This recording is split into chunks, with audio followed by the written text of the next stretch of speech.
በኢትዮጵያ ሕዝባዊ አብዮታዊ ፓርቲ ኢህአፓ እየተዘጋጀ የሚቀርብ ፍኖተ ዲሞክራሲ የኢትዮጵያ አንድነት ድምፅ ነው። ጤና ይስጥልኝ አድማጮቻችን። ዛሬ ረቡዕ መጋቢት 3 ቀን 2017 ዓመተ ምህረት ነው። የደምቢ ዶሎ ዩኒቨርሲቲ ተማሪዎች የነበሩትና በአክራሪ የኦሮሞ አሸባሪዎች የታገቱት ተማሪዎች ጉዳይ እስካሁን እልባትን አላገኘም። ብዙዎቹ ልጃገረዶች የሆኑት እነዚህ የአማራ ወጣቶች ከታገቱ ረቡዕ መጋቢት 3 ቀን 1996 ቀናት አለፋቸው። የወጣቶቹ ሰቆቃ ያብቃ እንበል። እስከ መቼ ድረስ በዚህ ይዘለቃል?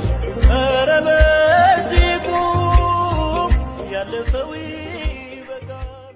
ከፋፍለ ግዛ ከፖለቲካ አስተዳደርና በተለይም ፍትህን ከካደ አገዛዝ ጋር እድሜ ልክ የተቆራኘ ነው። እንደ አቅሚቲ ሁሉም በየልኩ ይዘቱን አውቆ በስራ ሊያውለውም ይሞክራል። ያላቸውና የቀራቸው ከፋፍሎ ማጫረስ ነው በሚል ርዕስ የቀረበ የዕለቱ ሀተታ ነው። በማስከተልም ሌላ ከዝግጅት ክፍላችን የቀረበ ሀተታ አሰምተን የዛሬ ፕሮግራማችን ፍጻሜ ይሆናል። በቅድሚያ ዜና። በወያኔ ሁለት አንጃዎች መካከል የተፈጠረው አለመግባባት እየተባባሰ በመሄድ ላይ ሲሆን ወደ እርስ በርስ ጦርነት ሊያመራ ይችላል የሚል ስጋትን ፈጥሯል። የጊዜያዊ አስተዳደሩን በሚመራው በጌታቸው ረዳና በደብረ ጽዮን አንጃ መካከል ያለው ልዩነት በተለይ የታጠቀው ወገን በአብዛኛው በደብረ ጽዮን ስር መሆኑ ብዙዎች ክፍለ ሀገሩን ለቀው እንዲሰደዱ ምክንያት በመሆን ላይ ነው።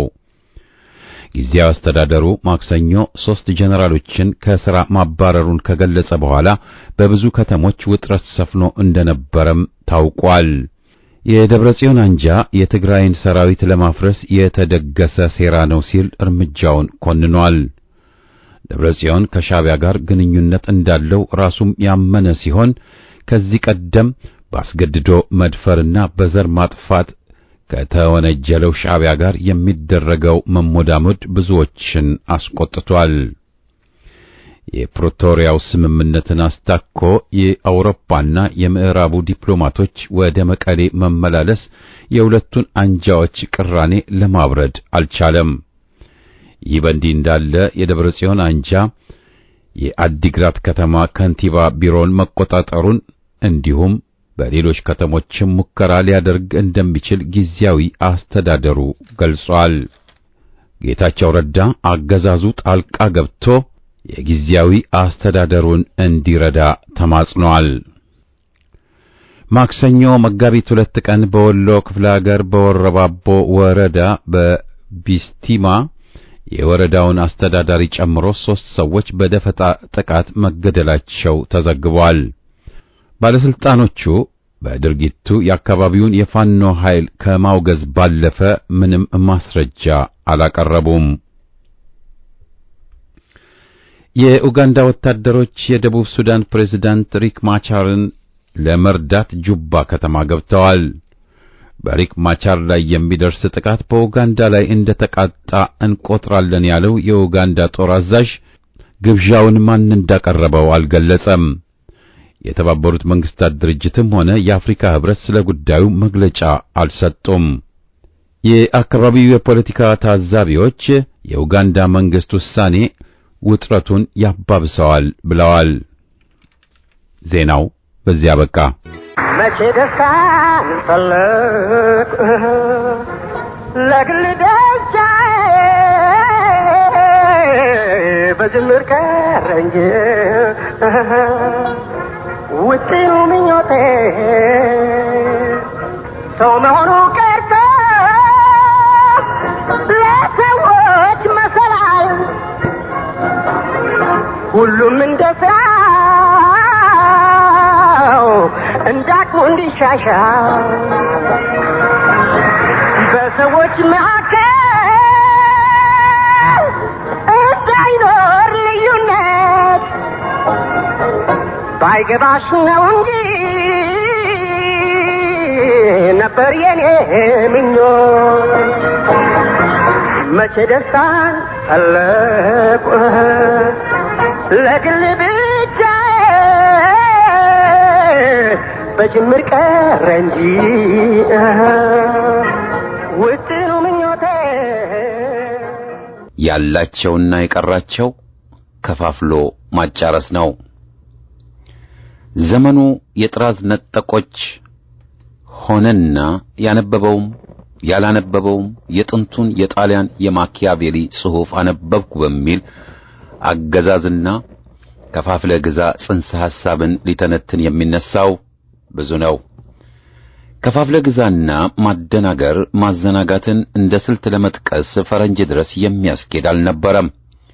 በባላባታዊ ሥርዓት ጊዜ ሊወጉት ያሰቡትን ባላባት ለማዘናጋት ልጅ ይድሩለትም ነበር።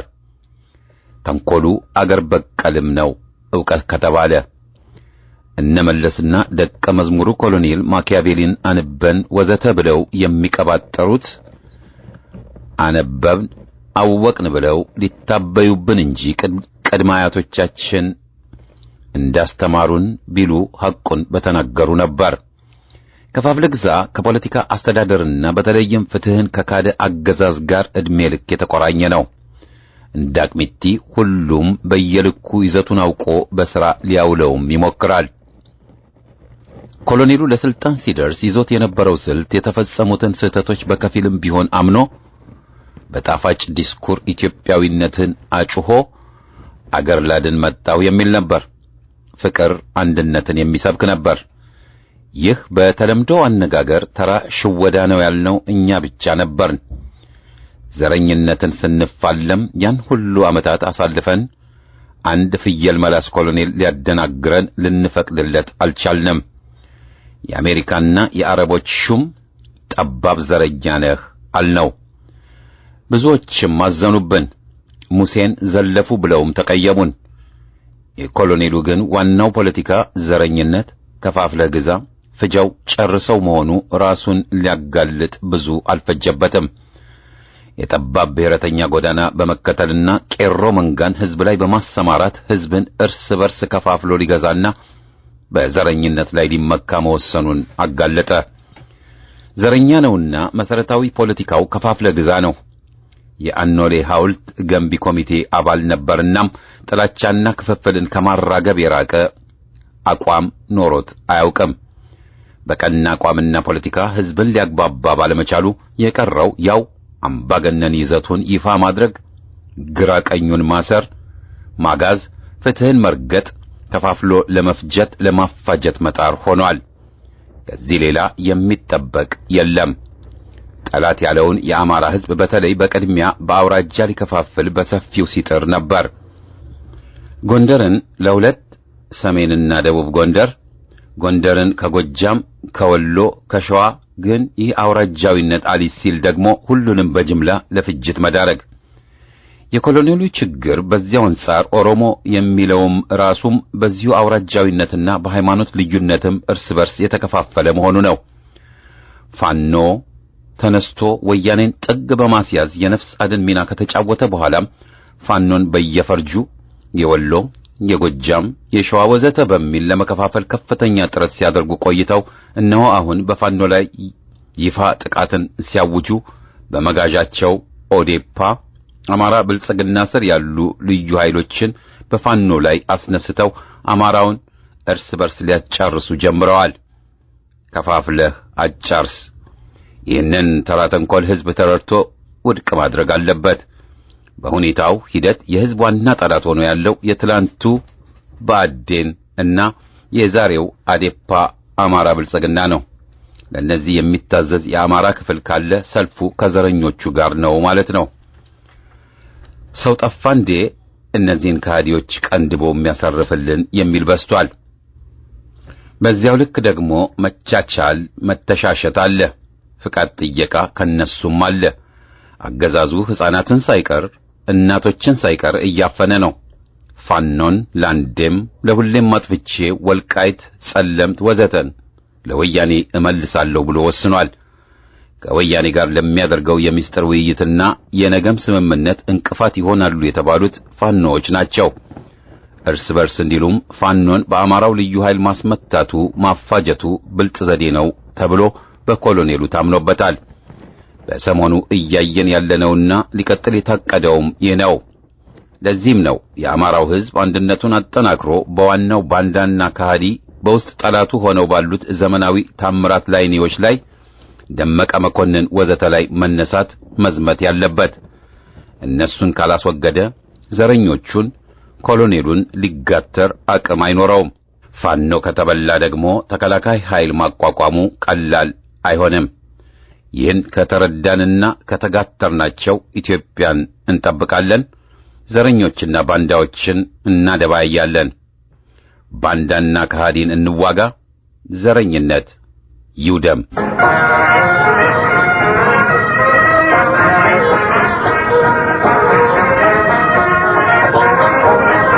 ሁሉም ለሳይ ለግል ደስታው የህብረቱ ጥቅም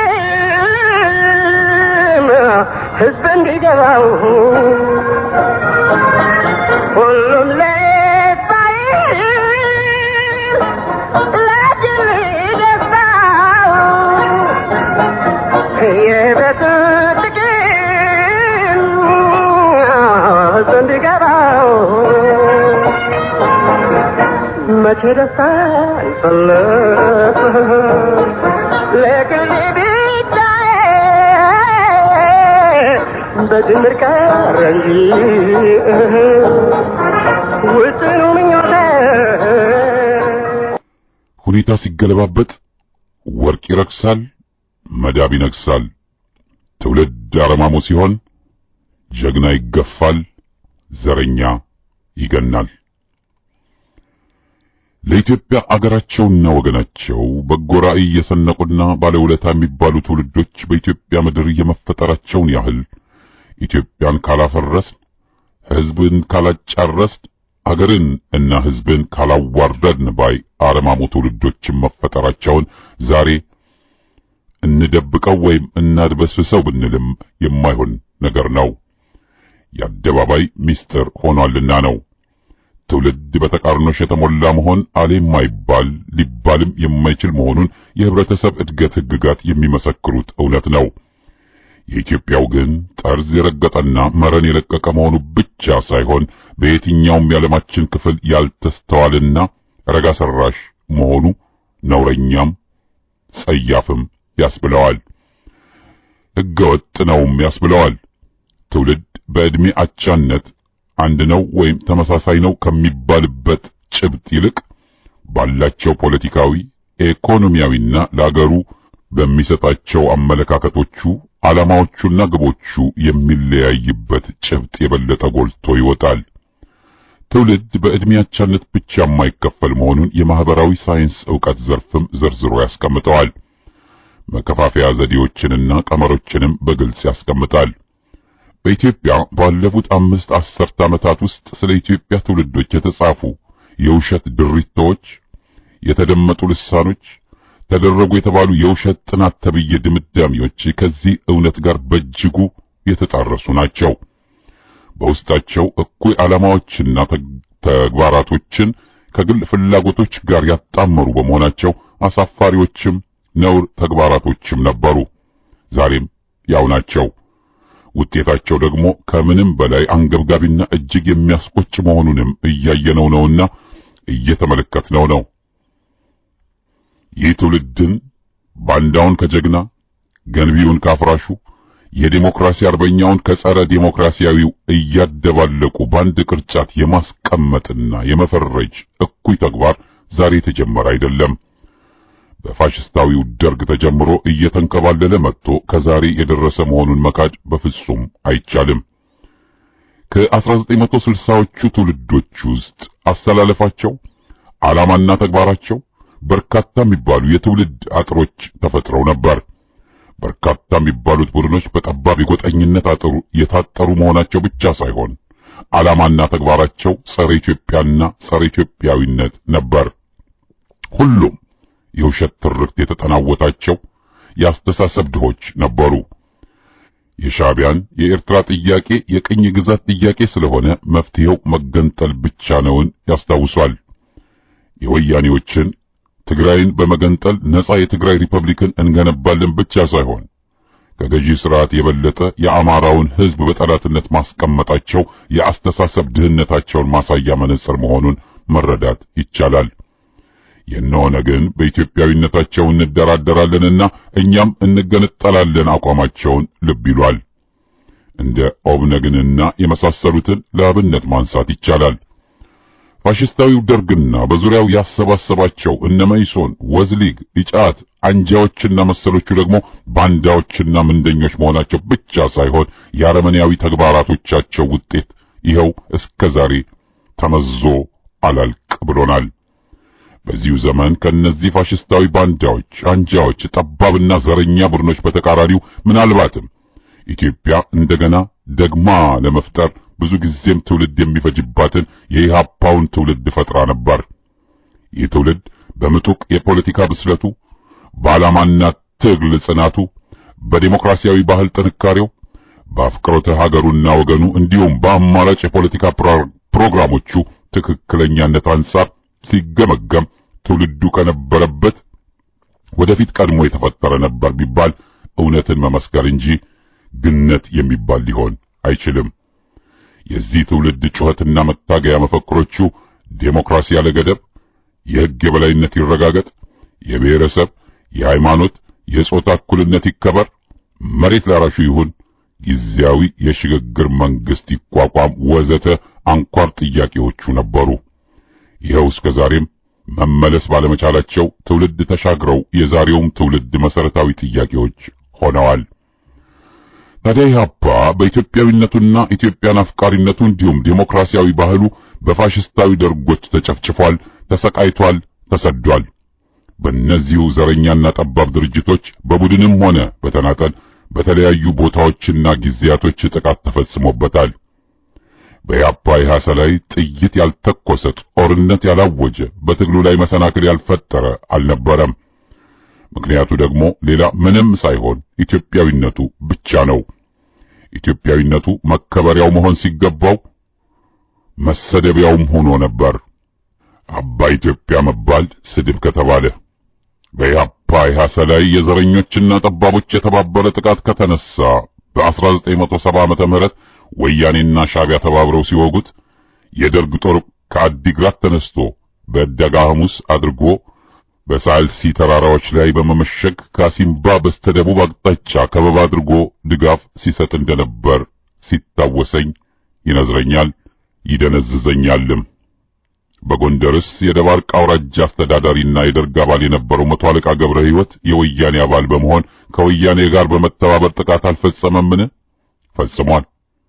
ፋሽስታዊው ደርግ አገርና ወገን ከሃዲ እንደነበሩት ወያኔና ሻዕቢያ ወይም ኦነግ አገር ገንጣይ አስገንጣይ፣ የፔትሮ ዶላር ምንደኛ፣ የእነ አሜሪካ ቅጥረኛ፣ የሶማሌው ዚያድ ባሬ ተባባሪ ወዘተ እያለና በጭራቅ እያስመሰለ ይቀሰቅስበትና ያስተምርበት አልነበረምን?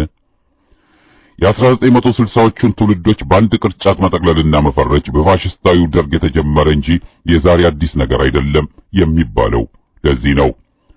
ፋሽስታዊው ደርግ ለኢትዮጵያ ልዕልና መጠበቅ፣ በሕዝብ አፍቃሪነቱ፣ ለዲሞክራሲ መርህ ተገዥነቱ፣ በትግል ጽናቱ ወደር የማይገኝለት የኢህአፓውን ትውልድ ጨፍጭፎ በመጨረሱ የዛሬው ቅጥ ያጣ የአገሪቱ ፖለቲካ፣ ኢኮኖሚያዊና ማህበራዊ ቀውስ ከዚህ እንዲደርስ አደረገ ተብሎ በመንስኤነት ተጠቃሽ ባልሆነ ነበር። አገሪቱን ተከላካይ ትውልድ አልባ አገር አድርጎ ለዛሬዎቹ አውሬ መሰል ጨካኞች እጅ ላይ ኢትዮጵያም ባልወደቀች ነበር። የንባብ አቅም ውሱን በሆነበት የህብረተሰብ ክፍል ጅምላ ወንጀላቸው ያደረሰው ውዥንብር በቀላል የሚታይ አይደለም። ኢትዮጵያንና ዜጎቿን ለ17 ዓመታት የቁም ስቃይ ያሳየው ፋሽስታዊ ደርግ ሲወገድ በጭራቅ የሚመሰለው ወያኔ ሲወገድ ደግሞ ኦዴፓ የተባለው ዘረኛ የኦሮሞ ጽንፈኛ የተደረገው ከእሳት ወደ ረመጥ የሚባል የስልጣን ፍርርቅ ነው።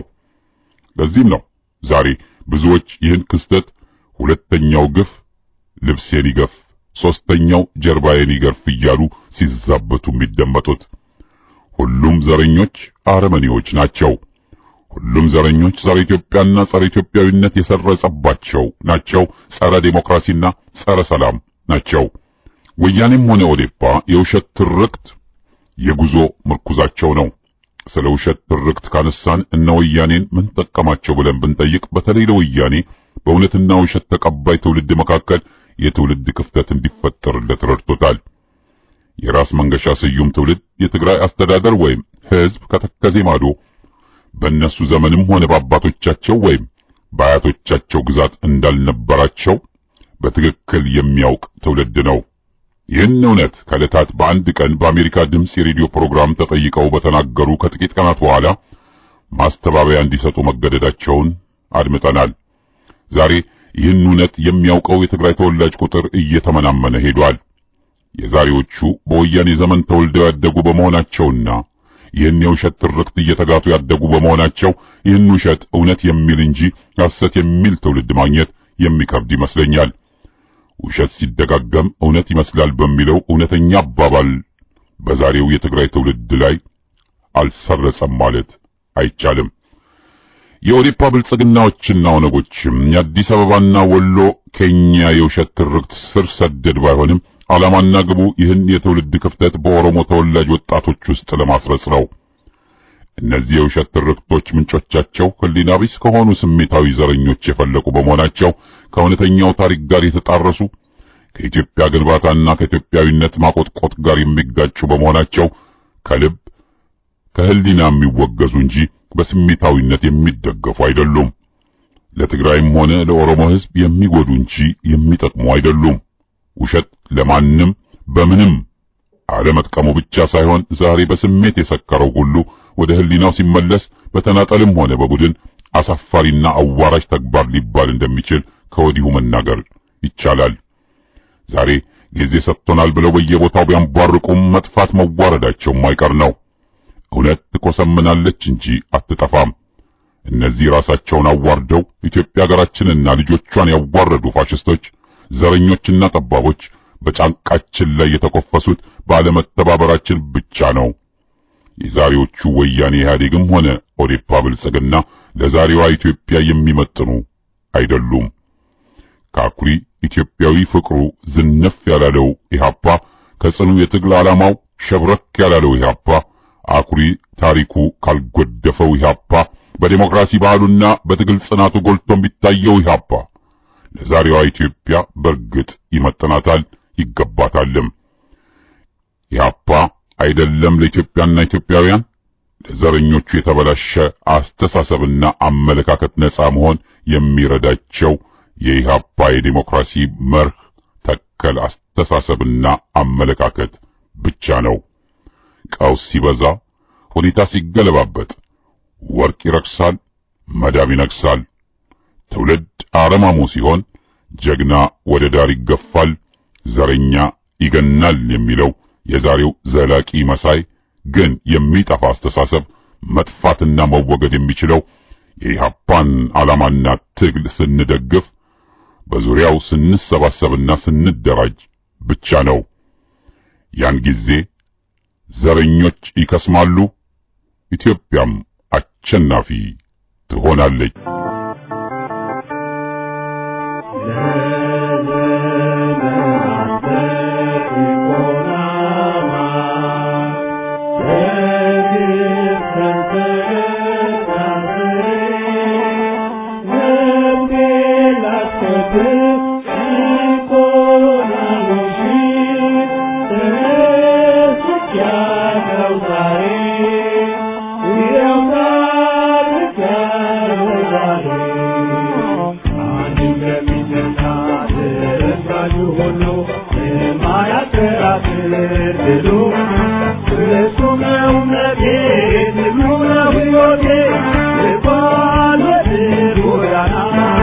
Thank you.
አብረን እንነሳ ከዘለዳው